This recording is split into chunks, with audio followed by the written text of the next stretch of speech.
this is Vivica Williams, and you're watching Head to Head. Today, we're talking about Ukrainian decentralization reform.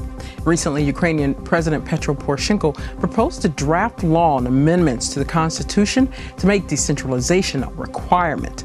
And to talk more about this, we welcome to the studio today Mariia TYschenko. She's a coordinator of the Policy Advice and Support Unit at ULead with Europe program. Mariia, thanks for being with us today.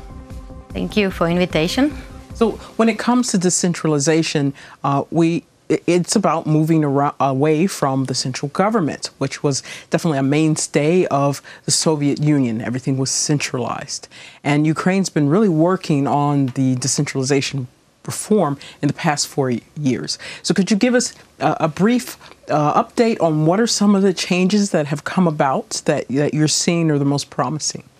Decentralization now is very important reform, the main reform in our country, and we see changes in our amalgamated communities, which is already 865, and soon we are waiting for elections for this in these communities.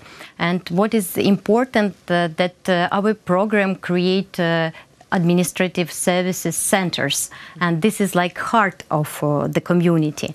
And people got new power on local level and new opportunities because they could solve their problems themselves and not waiting for someone who came and give something. So they are really mobilized, they are very motivated people who would like to do changes on local level and in these amalgamated communities. So let's talk a bit then. What's very important for us to understand is the definition of an amalgamated community. Could you give us a bit more on what that means here? Because, of course, every country and every government has different kind of structures. So if you can help our viewers understand what this is. Amalgamated hromadas, as we call them, this is community of people who get together to solve their local problems. So is this on a regional level? What level is this on? Regional government? Or are these when there are smaller communities, say smaller towns that come together as a collection? Small villages, it could be small villages, small towns which get together and they receive new resources for the development, for future development. And this is the resources which they got. This is financial resources. This is, of course, human resources which they got for develop their local land. And also it's very important for people because these communities develop according to the people's needs. So, for example, how are they formed? You said there are about 800 or so here in Ukraine. And what are some of the largest and smallest of these? They count different amount of people, and our program focus mostly in administrative services. So we create like heart of these communities because these administrative services centers give people opportunity to receive all services that they need. It could be passport services, it could be different social services which they receive, and they don't need to go to oblast, they don't need to go far away, but they could receive all services in their own community. Which is which is definitely a need, because yes. What we've seen also from these smaller areas, you have some villages, they don't have the experience of being able to administer funds, control, or budgets, make this type of planning. So what these communities allow is a group of however many towns or villages to come together and create a center where all of these things, so they receive a budget, I believe, and they learn how to manage that budget, how to put to what projects, and they also receive these great services as well, which is a big plus, because normally people would have to go, say, 70 kilometers, 70, 100, 150 kilometers to get a passport, to get yes. documents. And actually, in our first stage, we support 26 hromadas to create such centers. And this is energo-efficiently centers, which are located in the center of Gromada, and all people could receive these services. And also this is intermunicipal communication between these different villages, different cities, and a lot of people could receive the services. And for example, which innovation we provide, our program is we create a mobile service. So this is a car which going to different villages, and also people with disabilities receive all services that they need.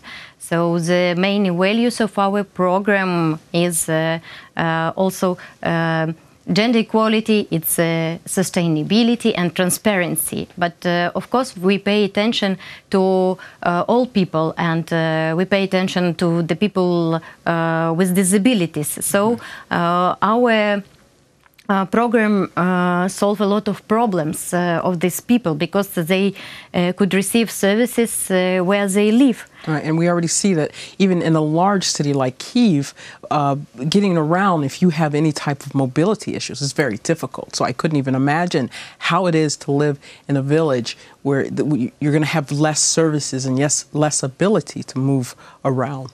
We did monitoring and found that people are satisfied with these services, and they are happy to receive such services in their villages. Absolutely. So it's very important for our country, because next years, until 2020, we will provide support in up to 600 communities. Wow. So the first stage has been just this, the 26, and you've gotten a lot of good results and feedback from this? Yes, we receive good results, and we continue our work. And on other steps, we receive a lot of applications, because this is online form which completed by communities, Hromadas, and they say what they need.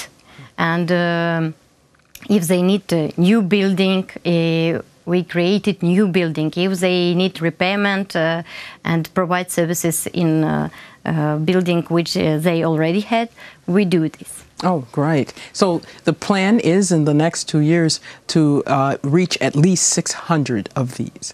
And this is, I imagine this is one of the most central and fundamental aspects of decentralization, not just going to a regional level, or not even a district level, but here we're seeing the most fundamental change to decentralization and empowering people to make these changes.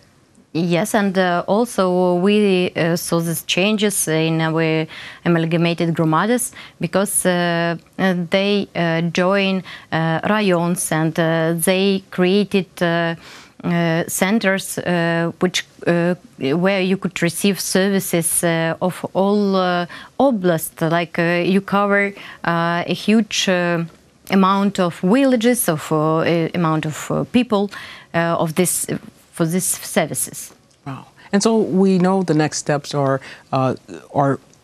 greatly expanding this project or this program. And what else are you seeing that needs to be done for the immediate future, or the next 2 to 5 years?